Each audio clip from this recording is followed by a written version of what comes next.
you have any funny stories about your toddler? Like every day. Every day. No, he just, when the hitting phase comes in, when they just start hitting you. Yeah.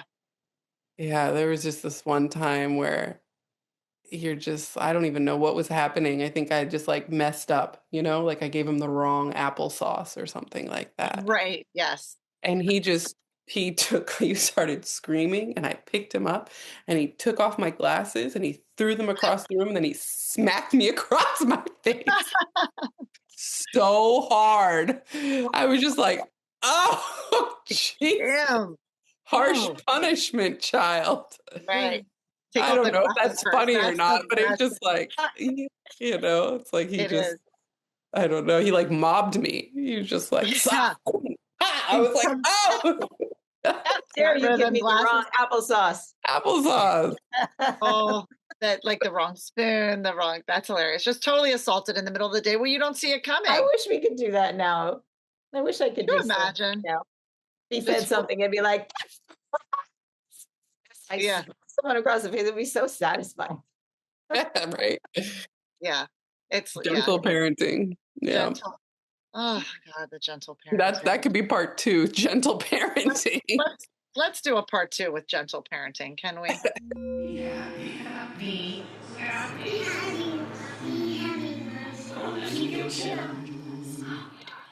Welcome back to Creative Mamas Unplugged. Today's episode is such a special one. I am thrilled to introduce you to Lauren Cox. Lauren is the Associate Director of Dance at UMass. She is a storyteller, teacher, creative, and artist, and mom of 2 beautiful boys under 3.5 years old. Lauren shares what it was like leaving New York City after a decade, with her first and last gigs on Saturday Night Live, and stepping into a new chapter in Massachusetts just before the world shut down in 2020. A contract signed 1 month before COVID began. Talk about divine timing. We talk about how becoming a mother of 2 has shaped her perspective and why she practices what she calls radical honesty in both parenting and her artistry. She opens up about maternity leave, making her children her priority in this season of life, and the really real conversation around the cost of daycare and the invisible labor of working motherhood.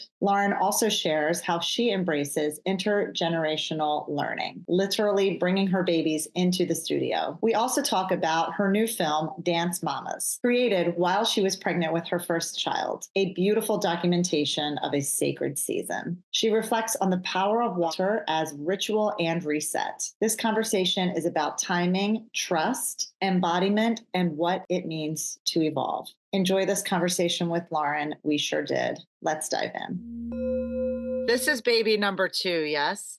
Yes, baby number 2. And how old? 2 months. In it, girl. My mom is coming to get him right now. Oh, thanks, Mom. You're welcome. Love you, Mom. Yeah. Lauren. Passing off the generations. Oh, congratulations. Thank you. Beautiful. The fact that you're even here right now and doing everything that you're doing is remarkable. It's insane. Yeah. Yeah. So, but how old is your other son, right? You have 2 boys? I'm a boy mom. Yeah. 2, he's 3.5. He's 3.5. Yeah. Wow. Yeah. It's crazy. The toddler infant thing is a whole meme pocket on Instagram. It's a whole It sure juggling act. Yeah, it sure is. Oh my gosh. Well, thank you for being here today. Like amidst your crazy life. I mean, you have these 2 beautiful babies and you're at UMass, right? I am. Yeah. Oh my gosh. And you were just made associate director of dance at UMass, is that right? I was in the fall. Yeah. When I was pregnant with him. In the You're like, sure, add on another title. Great. Yes. Fancy thing for more work. Yes. Oh my gosh. Wow. It is so nice to meet you, Lauren. Yeah, so nice to meet you too. Thank you so much for having me on here and for reaching out. I really appreciate it. Well, I've been really, so like you've left New York when did you move to Mass? In 2020. I signed my UMass contract a month before the pandemic hit and hiring freezes went across. So Oh, wow. they, if I had signed it a month later, then I would not be here. Yeah. So this was all pre-COVID, like, that was not the reasoning for you leaving the city. No, Okay. mm-mm, Okay, no. and how does it feel to be there? I mean, the beautiful state, you have, like, this great job doing what you love. You're so creative. I mean, that's the I told Cherice, I was like, "Lauren's profile and everything about her is just so creative." Mm. And I just remember always watching you. We would run into each other at Joffrey at times, I think, like, especially in Long Island City, you were up there. And I would just, like, watch the end of your class. Then I would watch some video that you would post online. And I just thought, like, you really embody this creative female divine energy. But then you started having babies. I was like, oh, gotta get Lauren on the pod. This is it. Thanks. So how's it been being out of the city and being in this new role and being a mom? How are you juggling it all? Yeah, very honestly. I think I think I practice radical honesty, or I am practicing radical honesty in this time in life. I'm also 42. So I'm like a older mom. Yeah. And I think it's to my benefit, I'm more patient. I'm more, I've done so much, and I don't really have any regrets. Mm, So I don't have any resentment, yeah. or Yeah. anything like that. And not to say that other mothers do who had, kids younger, but it feels really spacious. Uh, Mm, and I'm really grateful for that. Moving from New York was perfect. I had been there for 10 years, and my first gig in New York was Saturday Night Live, and my last gig in New York was Saturday Night Live. I did yeah. no Saturday Night Live in between them. I only did those two gigs, and so it seemed like bookends. And I was ready to leave because I'm from the mountains and New York and the metal. I started to feel it in my bones a little bit, and was just really burnt out from the hustle and realized that there was no end. Yeah. Yeah. Yeah. And there's no end here, it's just a hustle in a different form. Oh, So, really? You feel that still? oh yeah, paying for daycare is a whole thing. So yeah, but it's slower. It's definitely slower. I'm really, really grateful to have landed in Massachusetts. When I first got, and I'm in Western Massachusetts, so the first exit across from Connecticut. So Mhm. I'm about 2 hours from the city. It's not that Yeah. far, which I'm really grateful for. So I can come back and get grounded, and then come here and be grounded in another way. Mhm. Um, Grounded creatively, because New York is where I found my creative self. It's my creative home, and now up here I'm able to, with the university, and access to grants and access to research, and the push for research. I'm at a research one university, so I Mhm. have to research, I have to dance, I have to create, which doesn't feel like a job. Mhm. So I have access to all of those things, and that feels spacious. I'm just going to say that as a word again, um, Mhm. and really, really uh, sweet to have received. And juggling, being appointed to associate director over the summer is wonderful. I've always wanted to be director of a program, and so I'm really learning the behind the scenes and budgeting and hiring and scheduling, and I really love being in community. And this is very much, UMass is very much my community here. So I'm approaching it from, building community, building wellness, building rigor and cohesiveness within the program. Um, but I'm doing that very honestly. So just as you saw, my children will come in and out of the Zoom. Sometimes if I'm on meetings with students, I'm like, look, I'm on maternity leave, and I can't truly step away. So I'm I've given the department the things that I can do, and so I'm working on some projects.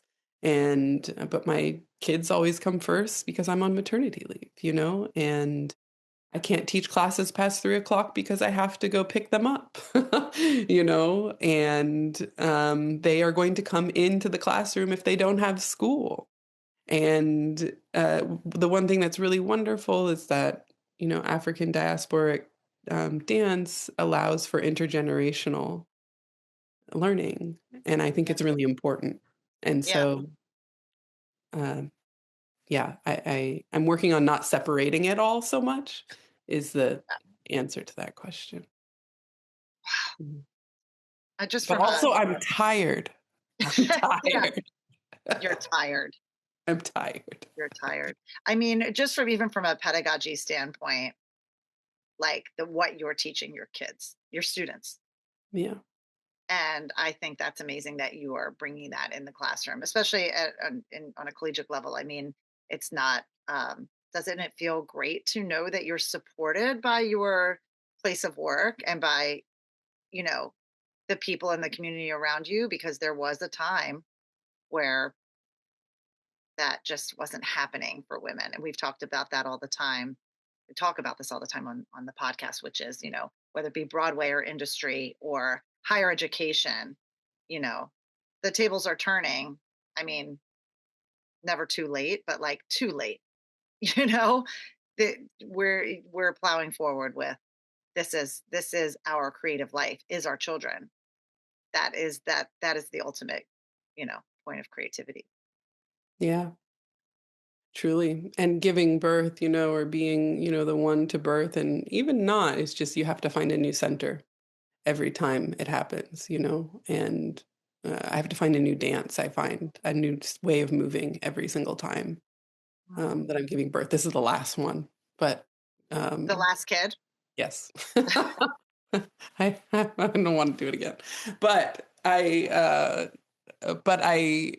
um, it's finding a new dance every single time. And yeah, it is too late. Women, I think we go through so much. I'm just, my uterus is sewed up Yeah. in many different places, internally and externally. I have stitches everywhere. And, you know, it's the plight of a woman is really interesting, especially, in a patriarchy. So, in a Mhm. patriarchal society. So, I think it's about reclamation over and over and over again. And no, this space is for me and my children. No, this space is for, and my partner also teaches at a college or here, and he's a theater professor, and he brought our child, our first one, into classes with him as well. So it's just like, yep, this is what it is, um, and being very real in that. Shelly and I both, we understand having a toddler and a newborn because both of our babies are, like 2 years apart. My kids are a year and a half apart. They're Mm. older now, but I love that you talk about spaciousness. And I love that you talk about it's a new dance every time because I feel like even now my girls are 11 and 13 and it's continually a dance. It's like, how do I keep them as, you know, the number one in my life, but also my first love was and always will be um, Mm. dance and my creativity. And so, how do I make that work? And like as we move through the years, there's just like I know the daycare and the and then like when the little ones, and then there's the next stage, and then you keep thinking, oh, it's going to get easier, but it just keeps going because now they're more independent, but I want to be able to bring them with me like how I used to when they were little. But, even for example, Summer said to me last night, I said, oh, I'm presenting my work in LA tomorrow. So, if you want to miss dance class, you can come with me. I would love to show you my work. And she was like, I just got a solo in my hip hop routine and I don't really want to miss my dance class. You know what I mean? So, Yeah, yeah, yeah. so I'm like, oh, my baby's not coming with me. So Yeah. but it's just we're constantly, and I know New York too. I came from New York. I was there for 10 years. I also left New York with 2 little babies, came here to Mm, LA. Um, but I need to be back in the city. Like Shelly knows I try and get back there as much as I can because that is, again, like you, where my creative voice was really born, as a choreographer and director. So I need that pulse. I need that. And I just admire that you're so self-aware. yeah, self-aware right away. Like, I wasn't self-aware right away. I was Yeah. like, Lauren, you probably saw me at like Perry Dance or whatever, just trying to be like, no, I can still do it. I can still be, and like killing myself. I don't regret anything because I always had the kids with me and they never missed one Mm, bit of me, but I missed the bit of me because I was trying to stay so relevant. And I don't feel like I ever had this like awareness of the way you have it. And I was the exact same age as you, 42. I'm just I admire that and I think it's wonderful and it's such great messaging for like self and women and young moms or first time moms who have to figure that out quickly. I mean, you've really done a quick pivot and seem to just have so much grounding for everything and everyone around you, including yourself. Myself comes last still, for sure. Yes. Okay. Yeah, I'm still working on that. I do not have it all together by any means. I Yeah. present very well that I do. Mm, You yeah. know, and Yeah. I think I'm trying to be, again, have more radical honesty around, I'm not okay right now. Please come get this child from me, and Yeah. I need to just take a shower, Yeah. or I just need to take yoga class every Saturday and Are have a you little holding that time. for I yourself? I've done it 2 Saturdays now, yes. And So it's it's at wow. this yeah, it's at this marketplace that I can shop through afterwards, and I have friends there, and I've now started a collaboration with a woman there because of it. And so yeah. it's like I need to have my own life, Yeah. and it's very hard for me to ask for that. It seems so natural for men for some It's reason. unbelievable. Why? It's Right? why? Why? Like, How? Yeah. yeah, it's amazing. And I admire it. And all I have to do is ask, and all I have to do is say that I need the time and need the space, and it will be given, Yeah. and it will figure out, and everyone will be okay. And that's Yeah. what I have to tell myself over and over and over again is that everyone will be okay. Yeah. My mom is here right now. She's been here since November, but she's leaving next week. We're from the Bay Area. And so she'll go back to the Bay Area and yeah, and then we'll be at it alone again, but we have a wonderful mama tribe up here Yeah. that will show up to my door, and help at any given moment. So that also feels really lovely. Like I've never really had this, like the mama tribe is so Uh-huh. Great. it's amazing, It's and great. I hope that you had that because I remember seeing you with your Yeah. kids at BDC Right. and thinking it was incredible, and you would just be I mean, we're the coolest. You were the coolest to me, like hand on your hip, just looking back at me like, "Yep, got my kids in here." Like, "This is hard, but I'm doing it," Right. and This is hard, but you're doing it. Yeah, the yeah, dancers, the young dancers were the mama tribe for yeah, quite a bit. They showed up. Cerise had a similar experience too with the young, the dancers, the assistants, all those kids. They just and just thank God. I mean, I wouldn't have been able to do it without them. But that mama tribe is really something, right? And like we have to take care of it and we have to there it's like you take care of them each other like you take care of your family, and I we don't have family here either. Cherice is in the same situation. Like, you guys don't have any immediate family up there, Lauren, after your mom leaves, right? So it's like you lean into that village, and that is key, yeah, because there are so many times where you just you really it's a strong need. Someone needs to take care of my children because I'm yeah, just unable. And it's incredible that I'm so glad you have that. yeah, Can you tell us about your film? yeah, yeah. Mama dancers. I did Mama not think it was dancers. gonna have such a big life. You didn't see So that. You cool. didn't know when you were filming it that wait, when you were filming it, you were pregnant in the film, right? I was pregnant in the film. I was pregnant with Josiah, our first one. Okay. And yeah, so that was in, what is it? He was born in 2022. So I think it was like the summer 2022. And 2 years into Western Massachusetts, we were in a small apartment and I was just so excited. And again, now I'm so tired.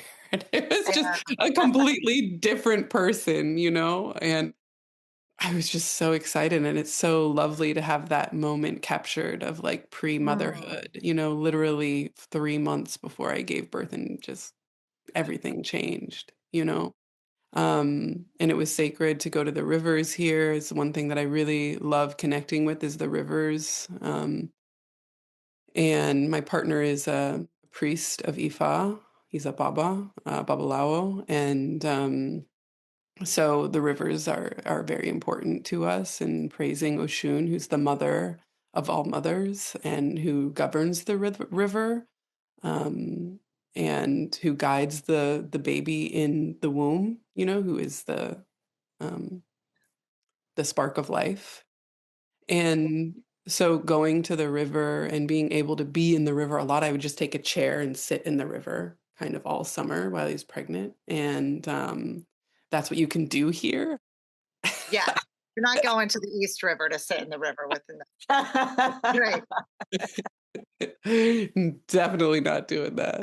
Not even touching it. No. Um, yeah, so it was a really magical time to have captured, and I'm really grateful. And I really didn't think it was going to have such a big life. I got it because my neighbor in Harlem, this person who is just a connoisseur of dance, who just watches all dance and knows all the people, referred me. And he was Wow. just somebody who I said hi to every day. And that's a New York moment, right? Like Such that's a what New we York, go to New yeah. York for, Right. is because it's just, it's so, I don't know, so like it's like the river, it's like a current, and just like you never know what's going to happen and where it's going to come from, where your blessings are going to come from. And so I'm so grateful that it's still happening to me from New York. I'm floored. I'm really grateful to be on this podcast and Mama Dancers. I wasn't even going to post about Mama Dancers, and I was like, I delete Instagram for months at a time, and then eventually I'll surface and post something, and then receiving your message was just another affirmation that this river and current is still flowing. And I think as a mom to like know that is such a lifesaver because this is so hard, Yeah. so to know that the creativity still flows through us is yeah, it's a lifesaver because otherwise, I think of everyone else before I think of myself, you Yeah. know, Yeah. and even my job too. Creative Mamas Unplugged is produced by Breatheasy Productions with music by Jeremy Jurin. If you enjoyed this episode, please don't forget to give my mama 5 stars and keep coming back. Thanks to us kids, there are plenty of stories to tell, and you are not alone. We are inspired by you. Thank you for joining our Creative Mamas community. Support Creative Mamas Unplugged on Patreon to get your name in the credits, receive extra content, and earn some fun prizes. With this, we can keep creating, uplifting, and growing this incredible community together. We love you so much. Applause.